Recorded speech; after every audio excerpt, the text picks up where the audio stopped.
On today's show, I welcomed Adam Aniba from the Burgundy and Gold Report and George Carmy, the host of the Command the Mic podcast. I'm always excited to have these two fellows on who have been on the show many times. They both are very knowledgeable about the organization and what happens to the commanders on the field. As always, we love your feedback. Make sure that you like and subscribe to the Big Douglas Show. So leave some comments so that we know what you think about the episode. And now my interview with George Carmy and Adam Aniba.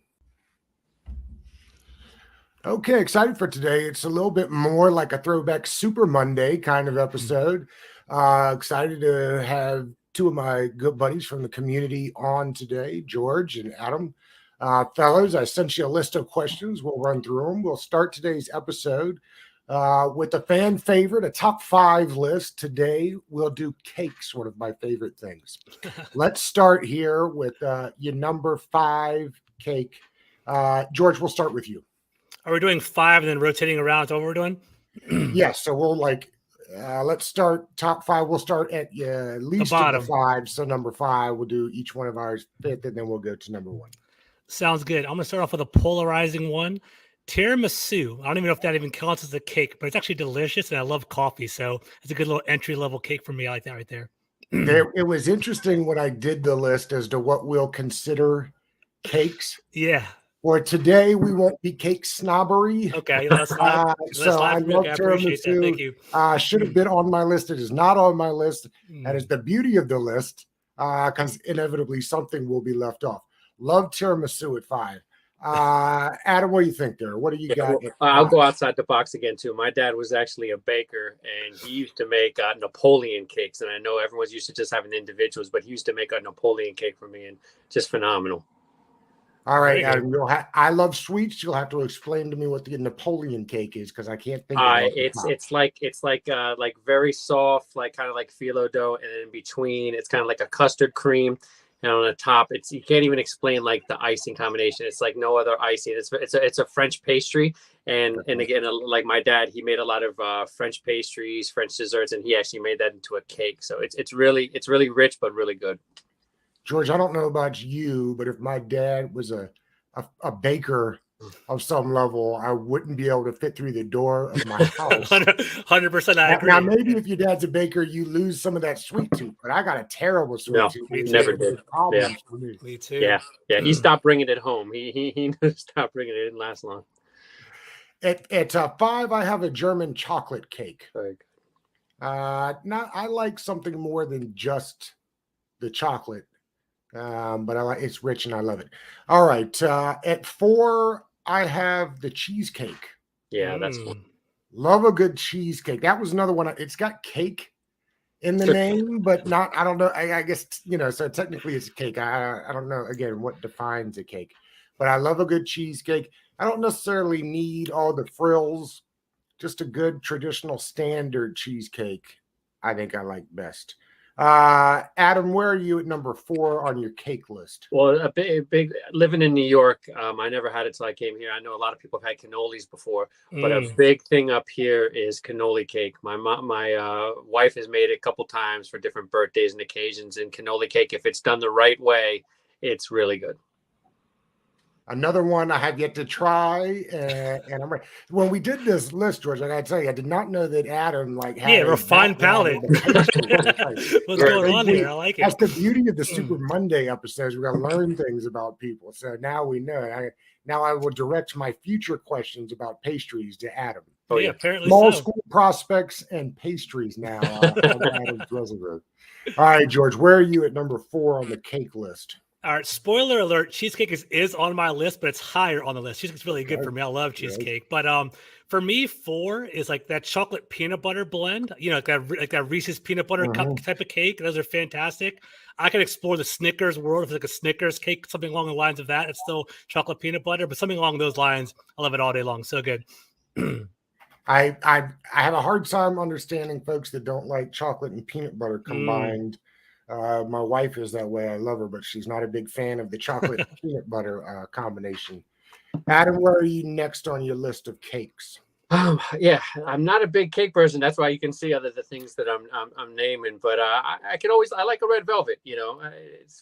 Can't go wrong with that. I like the red velvet too. And it is not, by the way, and Adam, I'm assuming you can explain to the folks a little better. It is not just a chocolate cake with red food coloring. I think that's what people think a lot of when they hear red velvet, and that's it's not exactly the truth. No. So that's third on your list there, right? Are we at number 3 now? I've got all excited about cakes and I've forgotten what number we're at. All right, George, where are you at for number 3 on your all-time cake list? This is more my childish side, but for some reason, whenever Funfetti comes around, I love Funfetti. It's fantastic, especially when it's undercooked. Sometimes you have a little bite of that, like a little crunch inside, a little sweetness that pops inside of the dough. I love some Funfetti cake, so I'm all about that. I'll take it all day long. I love the Funfetti too. At number 3, I have Angel Food Cake. Love Angel Food Cake. Lighter than most. I don't know if it's lighter in calories, but definitely lighter in texture, which I love. Let's see. That's 3 for everybody. Number 2 on your list, George. All right. So this one, I was debating number 1 or number 2 with this one, but I think it's so rich. I can only have it occasionally, but it's just so good at the same time. Oreo cheesecake is ridiculous, right? Especially if you go to Cheesecake Factory, get an Oreo cheesecake with like actual like full Oreos on top. That's heaven on earth for me. I love that all day. I had thought about Oreos in like an ice cream cake. I like Oreo that way. Adam, what do you have at number 2 on your list here? Yeah, I'm a kid with this. I like a good ice cream cake. Love a good Napoleon, not Napoleon, Neapolitan with the vanilla, chocolate, and strawberry ice cream. Dad used to make those for me too. But yeah, can't go wrong with that. I totally agree. And number 2 on my list, I have a pound cake. Love the pound cake. I can eat it by itself. You can also put the strawberries and a little compote on there. Pound cake is number 2. All right, we're at number 1. If I had a drum roll machine, I'd bust it out here. It feels appropriate. But, there you go. Carrot cake, number 1 on my list. Love a good carrot cake. Adam, what is the best cake in your opinion? Mine, again, I'm biased. Like I said, my dad used to make them, but a homemade strawberry shortcake my dad used to make with fresh strawberries, and he used to make the confit no artificial flavor and everything, made the whipped cream, everything. That's my favorite. Sounds amazing. Get ready to eat some cake when we're done with the podcast. I know, right? Jesus. Okay, I'm about to go to the gym, but yeah, for sure. Yeah, right. George, what is the best cake?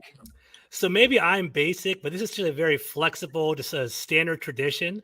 I like yellow cake, like homemade yellow cake, like that, like the Heinz, whatever, Haynes, but I don't know the name, Duncan, whatever. Yellow cake with the chocolate icing. That's my jam right there. So like, if, whenever I ask my wife to make me a birthday cake, it's all I want. The yellow cake with the chocolate icing. That's timeless. It's a cupcake. You can do whatever you want with that. So it's fantastic.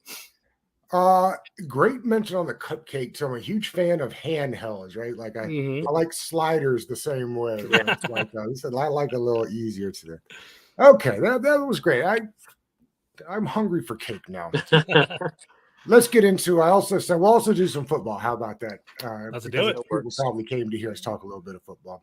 Miking up the games. I have long said that not only do I understand why they want more games on different days, but I would pay extra to hear everything mic'd up. I want all the trash talking. I want all the play calling. I want all the advice that we're getting on the sidelines. We kind of get that a little bit with the play calling already, just because the mics on the sidelines are so good. But they've obviously scaled it way back. And I know NFL does the, mics up certain players and they'll go back. And those are fun to watch.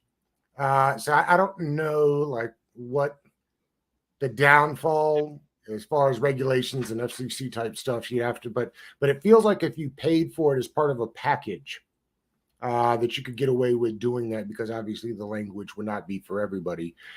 For me, I don't mind the language, and I certainly don't mind the trash talking. George, where are you kind of like on all of that?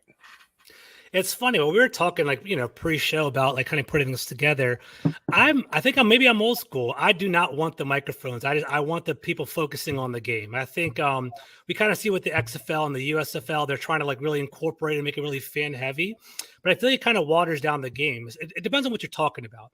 If you're talking about like just microphoning the players while they're running around and kind of processing, that's pretty interesting. But if we're going to kind of cross that realm where like we're interviewing coaches during the timeouts and during TV timeouts and things like that, I don't want to do that. Okay, because I think it waters down the game at that point. The coaches aren't concentrating on the game as much, and the play calling isn't as as over the top. And NFL Films does such a great job with like just if you really want to track like the trash talk later on, there's always like YouTube shows and other types of things later on you can track down if you really want to. So in regard to kind of keeping the integrity of the game and keeping everything kind of clean, I kind of like leaving the trash talking out. Let the boys handle it amongst themselves, and I can figure that out later if I really want to. So I'm kind of away of the microphone talk, in my opinion. Yeah, what do you think, though? Yeah, I'm like you talk about the NFL Films. The part that intrigues me the most is not really the sideline chatter. It's more the on the field, the sounds of those hits. That's what I would really like. So if it's just that, like basically everything that happens after pre-snap, that's what I would really love to hear, all the cracking, all the hitting. But as far as the sideline stuff, it doesn't really matter to me. Yeah, I guess I should have specified, but I guess I'm more interested in what's on the field as well. But I would like to hear all of it. And if that includes the trash talk from a corner to a wide receiver, and NFL networks could do it on its own, as part of a side way to watch the game. Like on Monday Night Football, right? There's like 3 different ways to consume the game now. I was going to ask you I'd like to consume the game that way. Just like some people don't like the Manning cast. But I'd like to watch at least a quarter of the Manning cast. I find it interesting and fun. Yeah, so Doug, you said that, so I'm going to ask you, if you don't mind, Adam. Like for me, the mini cast is distracting. I kind of like just watching the game and the little sidebar conversations and the kind of funny jokes. Like for me, I actually like watching the typical broadcast. How do you feel, Adam? Do you like it? It's like you said, it's all about who's doing it. You know what I mean? That's like true. When you start to have like Troy Aikman and these guys that are it's just hard to watch sometimes. But it's all about who's doing it. But I don't really care a lot. Honestly, a lot of times. I have 2 little girls, and a lot of times I turn the volume down. Sometimes I used to do it back in the day when Sonny and all these guys used to call and listen to the local broadcast because I've lived in New York for a long time. But for the most part, I have it on mute a lot of times. So, it's interesting. It also, I like watching, say, the Manning cast when it's not my team playing. That's true. When the Commanders are on, like I like to be focused on what's going on. I don't like a lot of people around necessarily. I just like being focused in on the game. And I guess as a quick segue, that was my Twitter poll today. Do you like watching the game at a bar, at home, or going to the stadium? Do you guys have a preference on that? I know, George, you tend to go to a bunch of games, so I think I know where you stand on that. And Adam, I know you don't live close, so that may. So I guess I'm not saying like what do you do, but what do you prefer to do? Yeah, I'm always down for a really good sports bar. It's such a shame. During my time in New York, there's been some really great ones that like used to have one that was like all leather couches, recliners, and I love going to that. Like awesome food, closed down. Like every time there's someone good, they close down. So for the most part, I'm at home. I do prefer at home because my wife really makes some great football food. But if it's a really good sports bar, good atmosphere, I'm always down for that. And George, you're a go to the stadium game, right? Yeah, I like actually going to the games, kind of having the camaraderie. But to be honest with you, like, you miss a lot when you go to the games. You get to see some of the aerial, like, more of like the matchups, like all 22, but the instant replays, the feedback, the commentary from the anchors. If I'm really honed in, like I really do just like watching the game at home and kind of really listening to the game and kind of picking up everything that way. But Adam's right too. If there's a big game like Monday Night Football or Sunday Night Football, I love going to the bar. I think that's kind of that gives a little juice, right? You have to go to the game, kind of watch it there. So I like doing that too. All of it. It's all fun. Also, and this wasn't on the list, but I'm curious. We were talking about innovations and technology and the way we consume the game. What do you think the game looks like in 10 years from now?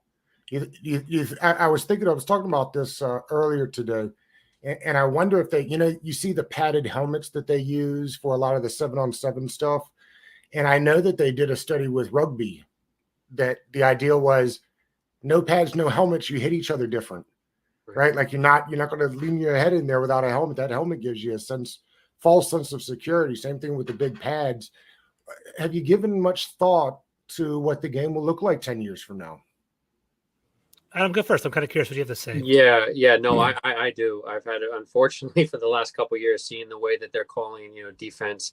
I think it's going to be, you're going to be seeing scores in the 80s, even get to 100, because I think they're going to take defense out of the game. I think within the next 10 years, there'll be very little the defense can do. I think they're literally have to wait for the guy to catch it, get 2 feet on the ground, and then literally like a basic tackle, anything will be called roughing. I think we're going to get to that point. Unfortunately, I hope I'm wrong, but I really see that. I really think that they're going to just take it to the point where they kind of like the idea of like their arena league, except a 100-yard field. And the way to do that is, they'll probably take away kicks away, take away punts, and just force teams to, start the 25 or whatever, how they want to, try it. But I think it's just going to be heavy offense. I think that's where we're going gearing towards. The pushback quickly before you go, George, is the rugby kind of thing where it's like the violence hasn't been taken out of the game necessarily. Right. It's just that it's changed, like you know how to hit each other and drag each other down. I think you could still play physically without the helmets and the pads. I just wonder how much taking or altering, using more like the padded helmets, so that again you're training yourself, and they're already doing this, I think, at the very basic levels of the game, the younger levels, where trying to combat what inevitably you're saying, Adam, which is like, we don't want 100-score games. We still want some defense, maybe stripping the pads down some, although initially that sounds like the opposite of what you want to do. But I wonder if it doesn't, over time, actually reduce injuries, because the players will have to spend a little bit more brain time thinking about that collision before it happens. I don't know. George, what are your thoughts here? Actually, I like what Adam had to say a lot. It's a really interesting like dynamic, right? Because I feel like if you play football, you sign up for it, right? It's something that you kind of have in your mindset. It's like, hey, I signed up for this. I want to be physical. I want to hit. You understand the risk that you're going to take walking onto the field. So I think as a football player, you still like that competitiveness. But I do think the NFL is going to start evolving towards more of like more of a softer league. I don't know how it's going to be. I think Adam's right. The first initial steps will be like removing the extra point collisions and the kickoff collisions and things, reducing collisions where they're unnecessary, right? Like those things they're kind of unnecessary. You don't necessarily have to hit each other. The probability of blocking a kick is like 1 in 1,000, whatever it is. They would remove those little small increments. But I think the NFL is definitely changing. I think we saw that last year with the Buffalo Bills and the Bengals, where Hamlin falling on the field.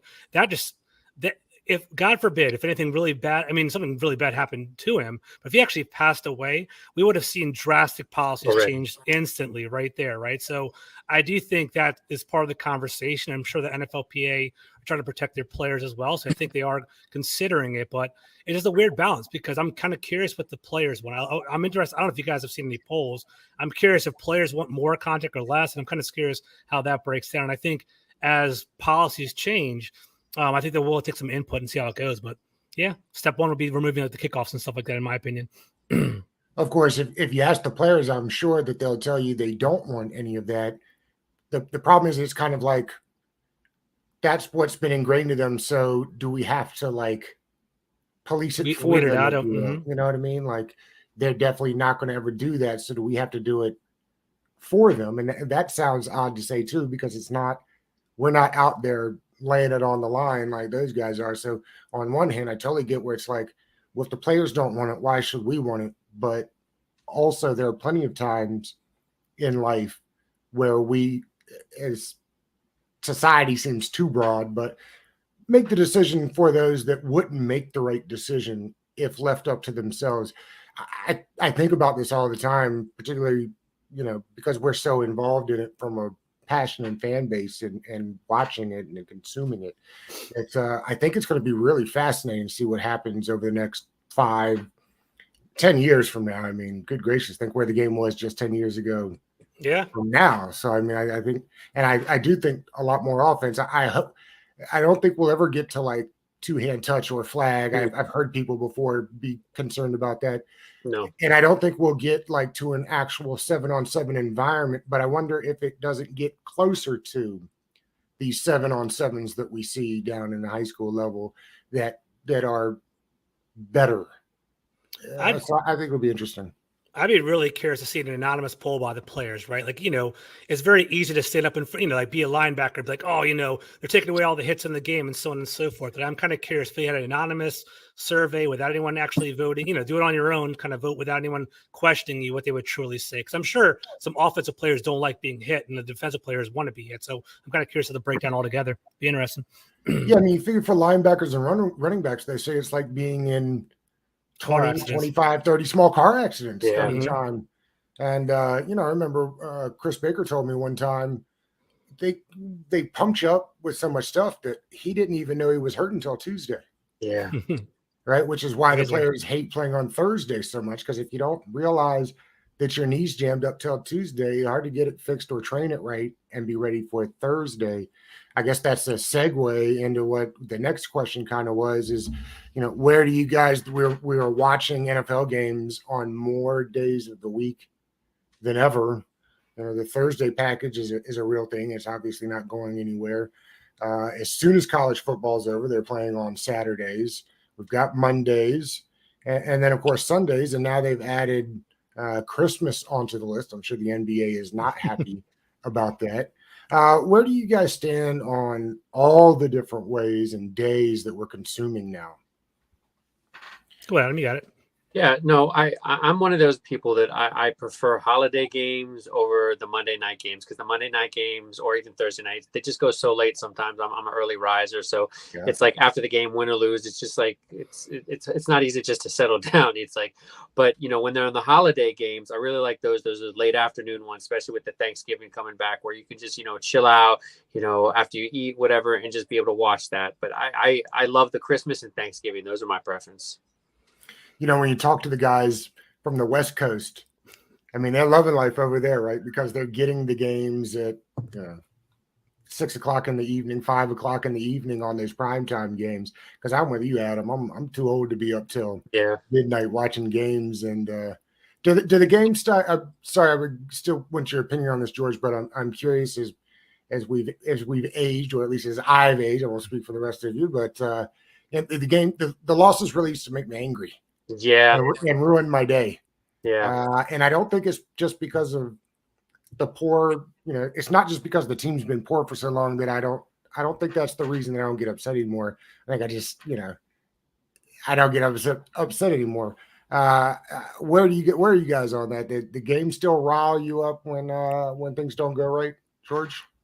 Depends on the game. If it's a rivalry game, if it's a big game where it's like, hey, we need this to get into the playoffs. If, like we're on a national stage, and this time for us to finally earn some clout around the nation. When we lose those games piss me off, because we've had a lack of respect for so long. I want Washington to finally be respected nationally, so I can see that. But you're right, Doug. I think I've become calloused over the years. We've seen some mediocre football for a very long time. So when we start off 0-1, I'm like, oh, dag, it happens, and you kind of have that thickness about you. But at the same time, it depends on the game. And obviously, I used to be upset for about a week when the game, from Sunday to Friday afternoon. All right, time to start over again. But I've definitely become more patient about it. But it's game to game for me. Does that? I guess that's the easy way to get back to the original question.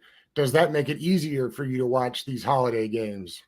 So it's kind of funny. I'm kind of different with Adam, right? So for me, I love consuming football. I love fantasy football, something that I'm really into. So seeing these Thursday night games, these Monday night games kind of breaks up my work week, because, like we all know what work stinks. So we don't like working those 9 to 5. So coming home, watching TV, watching football kind of gives you something to kind of blow off steam with at the end of the night. So I kind of look forward to that at the end of the night, which is pretty cool. And then when it comes to holidays, like I'm very family centered and family oriented. Like I feel bad kind of making that choice, right? If it's Thanksgiving, I mean, luckily I have 2 older brothers that love the Commanders, love the Redskins. We get to watch this Cowboys game. It's gonna be a lot of fun to do. My mom's like 75 years old and still loves the team and roots for it. So that's kind of fun thing to do together. But it does kind of create weird spots. Like I hope I don't become lazy. Like, Black Friday game. That sounds pretty cool. Like, but at the same time, hey guys, you want to hang out, want to have family dinner together? I'm gonna watch the game instead. I don't want to kind of start airing that way. Right. I want to start kind of still being family center and kind of keeping that boundary, because I do like the game, but it is becoming oversaturated a little bit in my opinion. It's interesting. I recently, I don't even know how or why, but I got back into card collecting. Okay. And what it kind of made me realize is there haven't been a ton of great, like super great players from the Redskins and the Commanders over the last 20 years. It's a weird lens to look at it through when you're trying to think to some of these, like, ooh, which player would there's not as many as you'd think, which leads me to one of the questions I asked you guys. If you could bring back one of the greats from the last 20, 30 years and put it on this Commanders team, who would it be? Adam, I see your Sean Taylor jersey back there. That one seems like an easy one. I don't know if either one of you are going that direction, but Adam, I'm curious your thoughts. Yeah, I'll start with the Sean Taylor just because he's not with us. So other than him, I love Darryl Green. I just think it's not just his play; it's what he does on the field. That guy was the most cerebral player I've ever watched, and I think you have a guy like that with the current DBs in Washington right now. After getting Forbes and Martin. Man, I think that, that could be the difference of them being very good players and, potential Hall of Fame players by playing with them. I always said it with, when Champ Bailey and Darryl Green played together, everyone was calling me a homer when they drafted him. I said, no, Champ Bailey, that's when I think I really went real hard into evaluating. I said, I watched every one of his Georgia games. This guy is going to be a superstar. So the fact that, he was shipped out, have him and Darryl Green together would have been phenomenal. But to me, those are like 1 and 2, Darryl Green and Champ Bailey.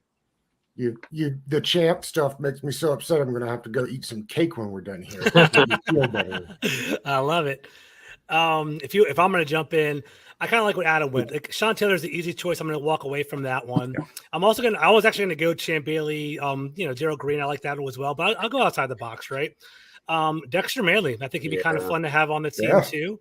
Trent Williams is definitely intriguing having a legit left tackle, but like Dexter Manley was a game record to the tune of like 13, 14, 15 sacks. And like, we actually want that from Chase Young and Montez Sweat. And who knows, they might actually go there at one point, but that's a legitimate game record. And if we had him on the team, creating this total chaos and a sack on the quarterback, and that would create more turnovers to make the game more exciting. We'd be more competitive in that way. So I wanted to think outside the box.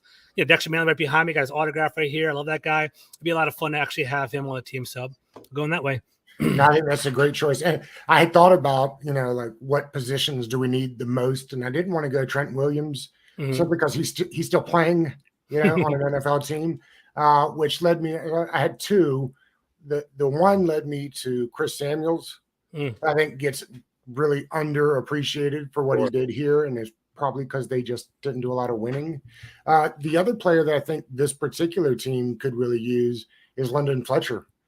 We're just missing so much. It feels like at that middle linebacker spot, where at least in the leadership with the green dot type guy, that having a London Fletcher on there that gets everybody, more than just the football player, but the educator. I've heard so many people that played with London who said, listen, you didn't have to know half the stuff because London did, and he'd get you where you had to be and tell you where you're supposed to be headed. So to me, on this team, a great left tackle or a really good middle linebacker would really elevate the team as a whole. I'm curious, the schedule came out. What are there, if you could go to any away game this year and it wasn't about money or logistics or anything like that, which one would you prefer? I narrowed it down to the Rams game and the Seattle game. To me, those two, I mean, the experience that apparently you get when you head up there to Seattle is incredible. And I've never been to Los Angeles, so I just think that particularly would be interesting to go see what they got going on there. George, where do you stand? Was there an away game that stuck out to you particularly? Just for the record, LA is pretty cool, by the way. And also one of my friends lives in LA and he actually went to SoFi. So it's a fantastic stadium. You actually have to it's one of those underground stadiums where you walk in and you go down. So it's kind of like a bowl shape, which is really cool. Okay. And there's actually like a moat that you have to walk. We always make fun of the moat that they were going to do for Washington, D.C., but there's a moat around the LA SoFi Stadium, a little bridge that you have to walk by to get to it, which is pretty cool. But to answer your question, I've always wanted to go to Dallas. I think this Thanksgiving Dallas game would be fantastic. If it wasn't for my family, I would go. I think it'd be so much fun to go down there, just have that ambiance and that experience. And then also, you nailed it, man. Seattle, 12th man, it'd be kind of fun to go there. I heard the Pac Northwest is awesome too. There's a really cool vibe out there. It's real pretty. So, and I believe the stadium's right on the waterfront. That'd be really nice to go check out. So that's definitely one I'd look into.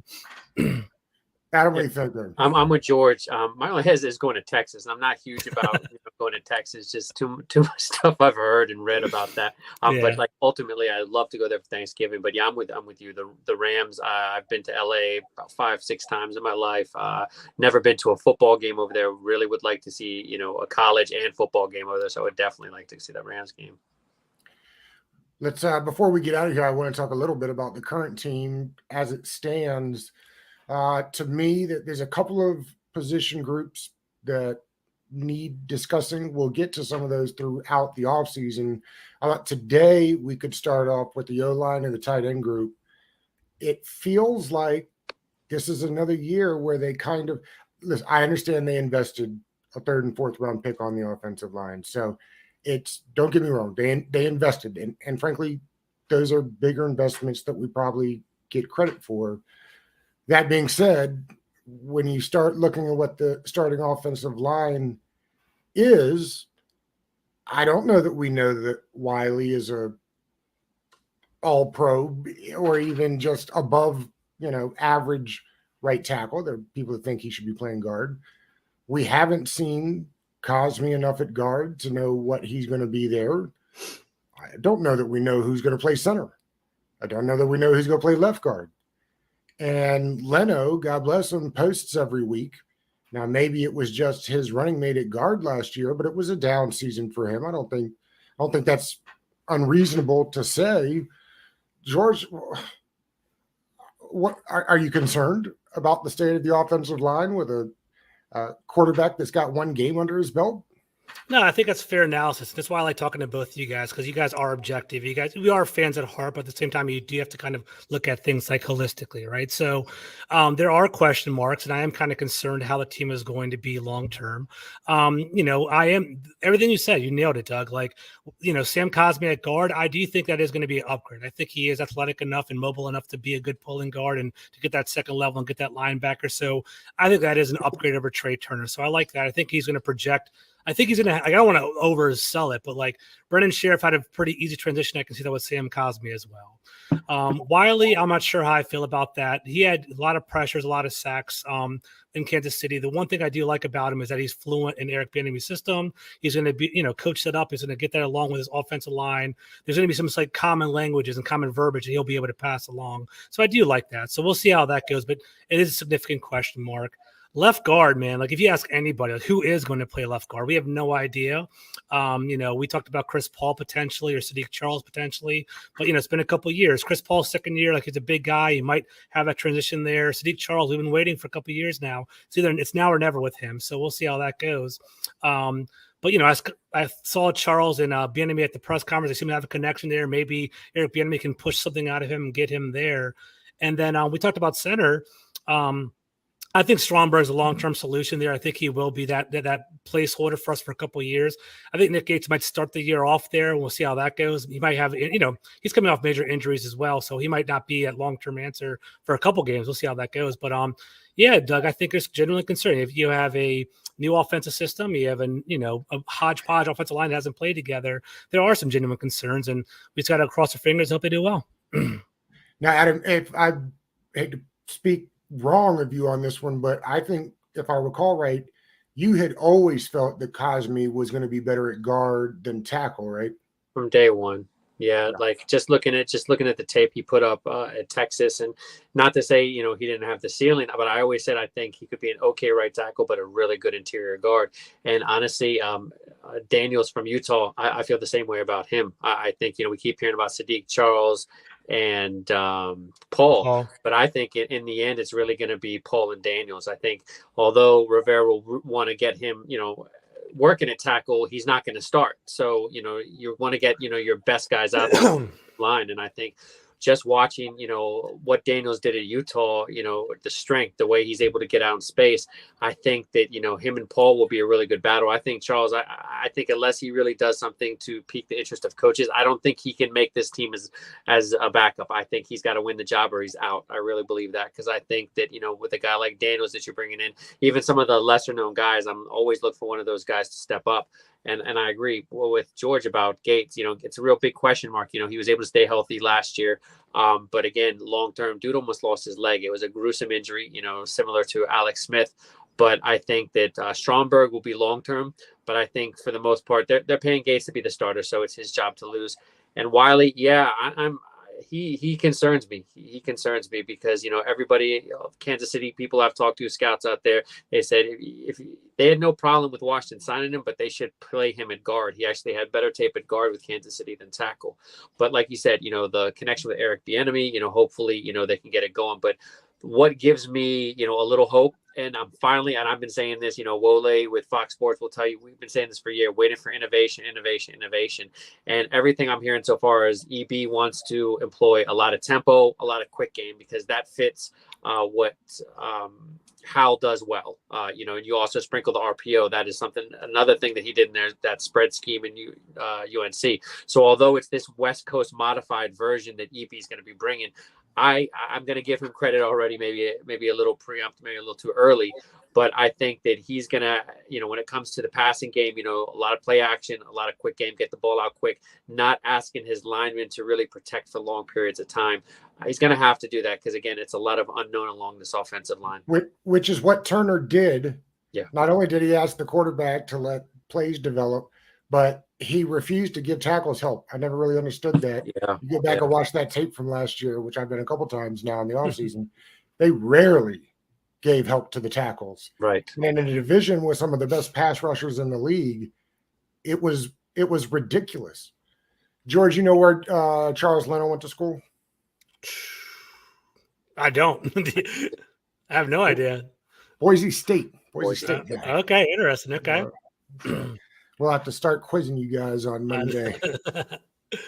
But in saying that, I just want to say one more thing. I want to see Bates. I want to see him utilized a lot more. This is probably the best blocker out of all the tight end group. So I want to see them really utilize him because, like you said, if you want to help your tackles, you're going to get a tight end out there to try to chip guys, and just to give them that little split extra second. And also Rodriguez. A lot of people were questioning why they drafted him. He's already the best blocking back on the team. That's one thing he brings to this team, and maybe he gets to see the field, sooner rather than later based on his ability to block as well. Adam will call that a segue. You tossed me a softball there to get to our tight end discussion. It is Logan Thomas, Bates, Cole Turner, Amani Rogers, and Curtis Hodges. Interesting. 3 of them second-year players. Interesting group. I frankly think that Bates is the most underrated of the group, just because I don't think not only is he the best blocker of the group, to your point, Adam, but to me, he might have the best hands of the group. They just didn't throw him balls last year. I mean, I remember when he came out, there were several top-level evaluators that told me, Doug, outside of Pitts, he's the best hands of any tight end in the group. He just wasn't asked to do a whole lot of catching. He certainly wasn't asked to do it here. It feels like there's at least one man out, if not 2 men out, of that tight end group.